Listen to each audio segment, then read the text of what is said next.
Alrighty, guys, welcome back. It's your host, Jester. On this episode of Jester's Judgment, we're going to talk about Undaunted Battle of Britain. This is a game designed by David Thompson and Trevor Benjamin and produced by Osprey Games.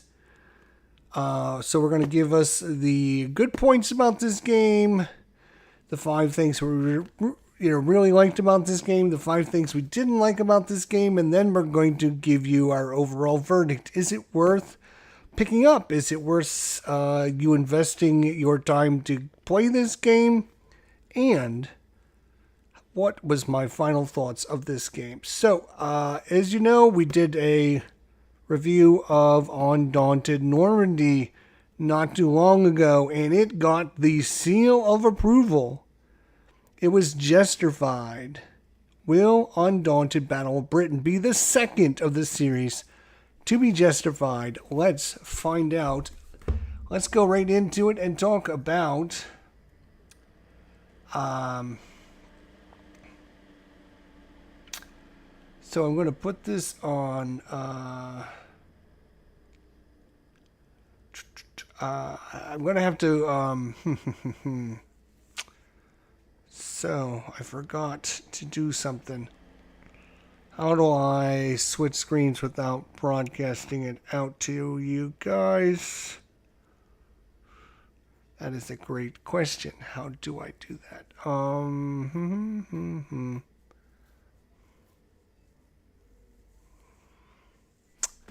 Bummer. How do I do that?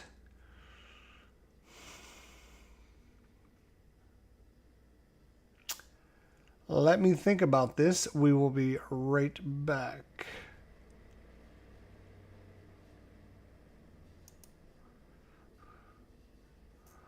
How do I click on this without it showing?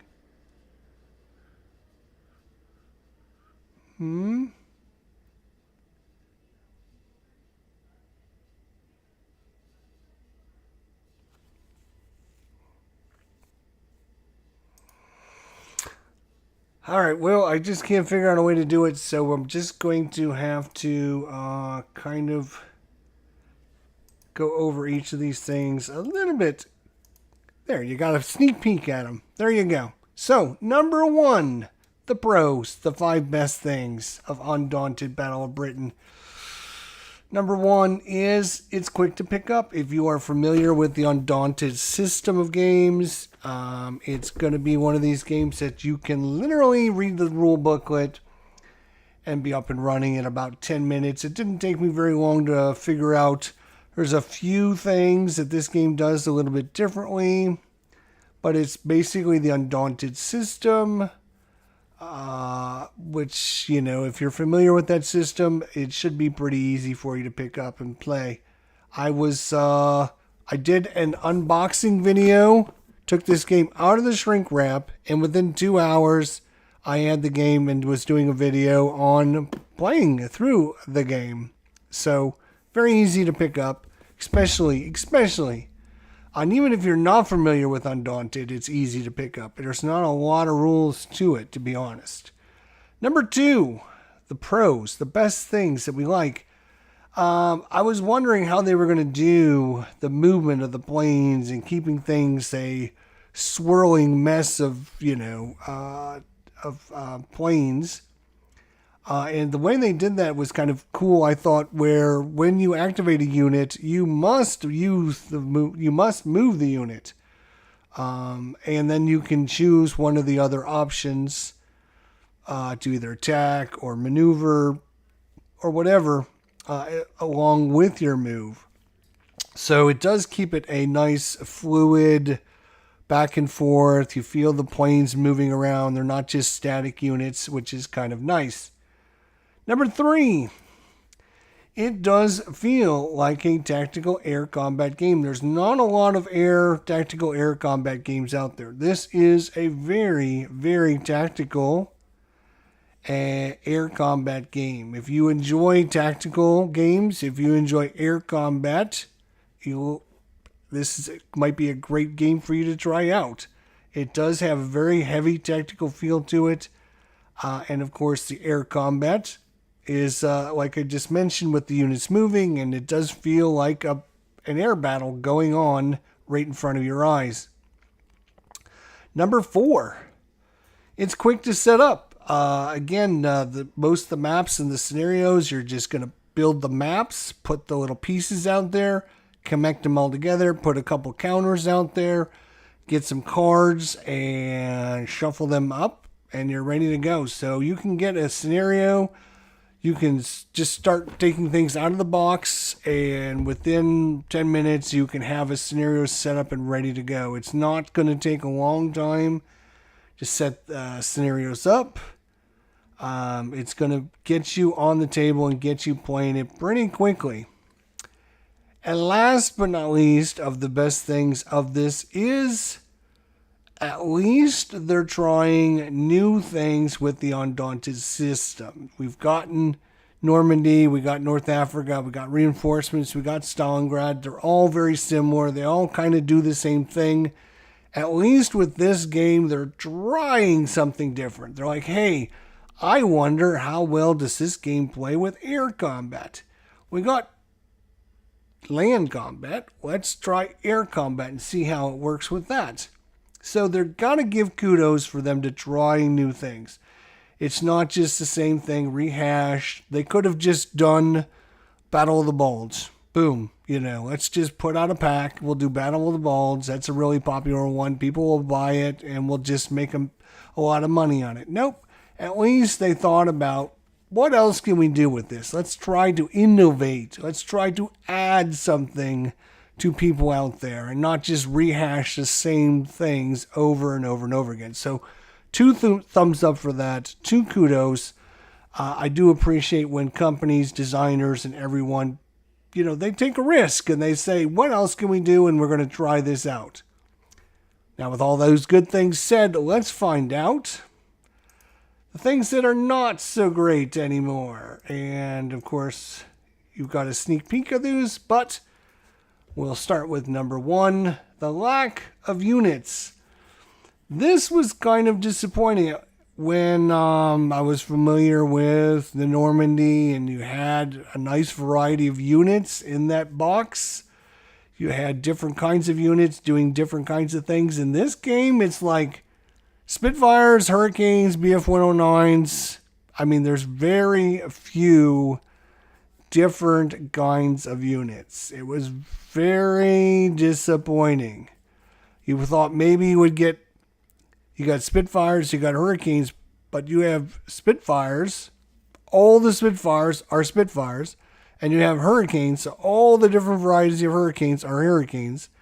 And you have Dauntlesses. And again, it's just not loaded with a ton of different games. If I go and look at the air combat game, Wings of, what's the one from GMT? Wings of, is it Wings? No, that's not it. It's called Wing Leader? Yes, Wing Leader. When you go buy a Wing Leader game from GMT, you're getting somewhere in the neighborhood of 40 to 50 different planes in that game. So, it's kind of disappointing when you buy this one and you're getting 3 different planes. Just doesn't have a lot of different planes. Number 2, the maps. If you watched our playthrough of this game, it was, hey, thank you, buddy. Good. You enjoyed my ASL tutorials. They were amazing. Thank you so much. Thank you. I appreciate that. It's always good to hear, my friend. It does make me happy that people are still watching them and still enjoying them, and at least they're helping people out. That's what they're there for. So if I keep getting comments from people that they're good, then I'm very happy that I did them for you guys. If you watched your playthrough of the maps coming apart, constantly moving the counters and the design, I just, sometimes I don't know what they're thinking. They have these weird shaped pieces that they're trying to put together. And you can just see that, yeah, okay, they do come together. But I mean, as soon as you knock one, there's probably like 20 of these out on the table, and they just come apart. And it just doesn't help keep the map together, and everything kind of falls apart. And I'm not sure why they went with those smaller pieces and why they didn't make bigger pieces, make like 4x4s or something a little bit easier for people to manage and put together. I don't know. But I just not have a good time playing through the scenarios, and after moving a plane every single time, I had to re-push everything together and reline everything up. It was really a pain in the butt. Number 3 is same exact thing with Normandy, Undaunted Normandy. It needs an AI system. This is 2 to 5 player, or 2 to 4 players, or 2 players only. I forget what it says on the box. 2 players. Yes, it says 2 players. No 1 to 2. No solitaire. No AI. No nothing. Take it. Play with 2 people. It's not acceptable nowadays. In 2024, you have to have an AI system. You have to be able to play this game solitaire. If you can't play this game solitaire, then that's a problem. You should have designed an AI system. If you design an AI system for Undaunted Normandy, you should be able to come up with an AI system for this. And if you don't, for shame on you, for shame on you. That's not acceptable nowadays. It's been proven you can do it, and you chose not to do it because of whatever reason. I think they were trying to rush this game out, and they didn't have time to create an AI system for it. I'm not sure. It's just not acceptable not to have an AI system when your other games in the series do have an AI system. Number 4, again, the plain 8 artwork is just, it's fine. It's very cartoony, and it also very upsetting to people because you can see on the front cover here, you have Battle of Britain, which is England versus Germany. Like England versus Germany, right? And you can see on the front cover, we have maybe an Englishman. It doesn't even look like an Englishman. I don't know if he's... But then you have this person that obviously does not look British. Maybe he's Indian or whatever and whatever. And then this unit over here, if that's supposed to be a German, I am not 100% sure. It's like your artwork is not representing of what is actually going on. It's like we want to pacify all the people that are going to want to buy this game. And if I take this to my game club, and I don't want to upset anyone, so I want to include every race and make everyone happy. I'm very surprised. Like this person here obviously looks darker skin. This looks like, a Muslim person. And then you have this person in the middle who doesn't even look British. I'm like, seriously, what kind of artwork is this? This is a slap in the face to everyone that fought during World War II. This is a slap in the face for everyone that actually fought in World War II.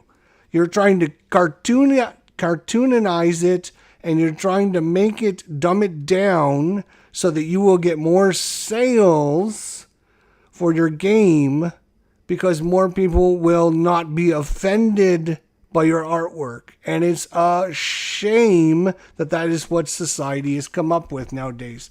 It is exactly the wrong thing you should be doing. Because now you offended me as a wargamer by looking at this box cover and saying, this is not acceptable. And I will 100% call out any game company that does things like this. This is not acceptable, and it should not be accepted in society. This is a game, but this is a war game between Britain and Germany. And they do not choose to put any of that information on the front cover because they want to make it look like it's a cartoon to pacify all the people and not offend anyone. Heaven forbid somebody gets upset and says, oh, you know what? You didn't include a Muslim on the front cover. That's not acceptable. Seriously? It's just very frustrating that the whole artwork in all the Undaunted system is like that. Number 5. Units don't feel different at all. You have hurricanes, and you have hurricanes, and you have hurricanes, and they don't feel any different. And then you have BF-109s and BF-109s, and it's like, I literally have several squadrons of the same planes, and they don't feel different at all. It's like, unlike when you play, let's say, Undaunted Normandy, where your scout units have to go out on the map and scout the terrain, and they have an important thing to do. And then your rifle squads have to go out and capture objectives on the map, and they have an important job to do. In Undaunted Battle of Britain, unfortunately, all your planes do exactly the same thing. They do exactly the same thing. They're not differentiated at all. They all have the same abilities. They all have the same, basically they have the same stats. There are a little bit of differences between the planes, but not much. But they all feel like they're doing the same thing over and over again. It gets very, very samey in this game. And that's probably because of the lack of units, which is number 1. And of course, the plane artwork. It's just, I had orange units, I had green units, and I had a blue squadron. And it's like blue R1, red 1, or blue 1, or green 1 are exactly the same thing. It's just nothing feels good. Nothing feels different. So, with all that said, how do I feel about Undaunted Battle of Britain? Well, first of all, I get the feel of a game when I'm playing it. I get the feel, I get this vibe. I played thousands of games in my lifetime. I've played thousands and thousands of sessions. I played over 200 different games in the last 2 years. And those are brand new games that I've never played before. I play a ton of games. And when I'm playing a game, I can get a vibe of that game. I can feel what it's trying to do. I can feel if it's, if it's interesting. I can feel, what is the driving force behind the game. With Undaunted Battle of Britain, I literally lost interest in this game after playing it for 10 minutes because it was so samey. Every unit was doing the same thing, and all I was doing was pulling a card and finding that unit and doing the same thing. I'm going to move it 2 or 3 spaces, and I'm going to rotate it once or twice. That's all I did for like an hour and a half. It felt very samey. None of the units felt special. None of the units felt interesting. It was very dumbed down version of Undaunted. Again, I have to give them kudos for trying something, but it looks like they put no effort or very little effort into putting out a decent game for the Battle of Britain. They could have come up with tons and tons of different planes. They could have come up with different rules for the different planes. They could have made it much more interesting. The combat system is a joke, to be honest. It's so boring. After 10 minutes, I was done with this scenario. It's still part of the Undaunted series, so you do have, again, some tough decisions about which card am I going to use for initiative, which card am I going to keep in my hands. To get the Fog of War cards in your deck is kind of a pain in the ass as well. It's just not as good a game as any of the other Undaunted, unfortunately. It does feel like a slog. The lack of variety in the units, the way that all the units basically do the same thing, just made it boring. And after, like I said, 15 minutes, all the newness had worn off, and I was kind of done. I probably won't be playing this game again for a while. Maybe I'll try it again after a couple months to see if it maybe takes a couple games to get interested in it again. But I didn't find it to be that interesting. I'm going to give it an 81. You still have some good quality Undaunted backing with it. It is part of the Undaunted system. It's only good, but just barely a good game. It might be worth it if you enjoy tactical games. If you have a playing partner, it's going to be much better than if you're trying to play it solo, which it doesn't have an AI system. So you're going to have to run both sides. You're going to have to keep track of all the information for everything. And it's going to be a lot of effort and a lot of work to run both sides. If you have a playing partner and the two of you enjoy tactical games, if you enjoy air combat games, if you enjoy tough decisions about trying to outfox and outthink your opponents, this might be a great game for you. But if you don't enjoy tactical games and you don't enjoy air combat games and you're playing solo, I would stay far, far away from this game and not waste your time and effort trying to get it to the table. I don't think it plays well solo. Maybe if they come up with a solo bot, we can try the solo bot and see if it helps anything. I doubt it. They need many more units. They need more abilities on the units. They have to make things interesting. And every scenario that I came across in the rule booklet was very samey. Two sides going at each other. That's it. Go at it, boys, and see what happens. And all it is one scenario you're fighting with a Spitfire group and a Spitfire group and a Dauntless group. And the next scenario is a Spitfire group, and a Hurricane group. It's all you're doing is changing a few planes and the maps a little bit. It looks very boring, and I cannot recommend this solo. I can tell you it would probably be a good game if you had someone to play with and you both enjoy the tactical cat and mouse back and forth. Ooh, what units does he have in his hand? What unit is he going to play for initiative? And then you have that whole interaction trying to outfox if I go first and I can shoot his plane before he can shoot me. And there's probably a pretty good game in there for that. But after a few scenarios, again, you will feel samey and they will feel like you've done this before. And I think you will get burned out quickly on this game. Unfortunately, I love my Undaunted games, and I appreciate them 110% for trying something new.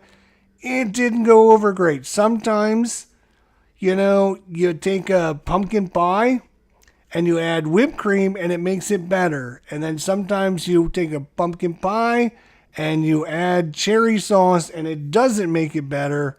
And you just have to say, we tried. And I applaud them for trying something new and trying to, get some more interest in trying different things in the system. I still think they should do this.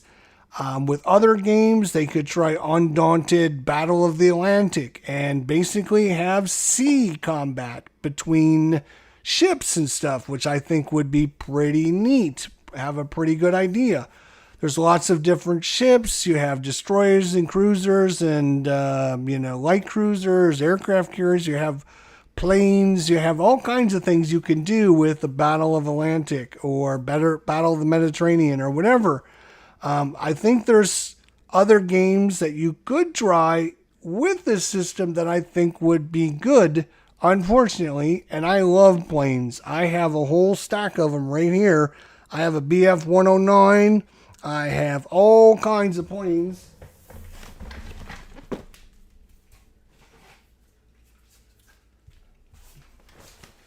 In case you don't believe me, here's my BF 109 sitting here, ready to go. I have a whole slew of pictures on my wall that are signed by German aces from World War II. This is my jam. So it's not a lack of interest and it's not a lack of support. I would have really, really liked this game to turn out well. I would have loved to give this game a 99%, but they didn't put enough effort into it. They didn't spend enough time designing it. And they didn't put enough actual interesting scenarios, units, or abilities in the box. They just basically took the same plane and copied it 12 times and said, here you go, people, play with this, which is not acceptable in my opinion. So, my final verdict is it's a good game, acceptable, 81%, Undaunted, Battle of Britain. Thank you all for joining me tonight. I do appreciate it. You all have a good evening, and we'll be back for another review at a new time coming up soon.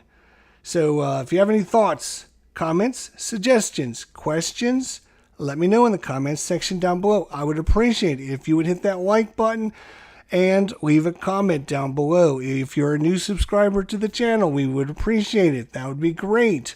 Otherwise, we will see you all later tonight. We got another game coming to the channel, and hopefully it'll be a good one. We will see then. Until then, my friends, take care of yourselves, and don't you forget, I will see you all down the line.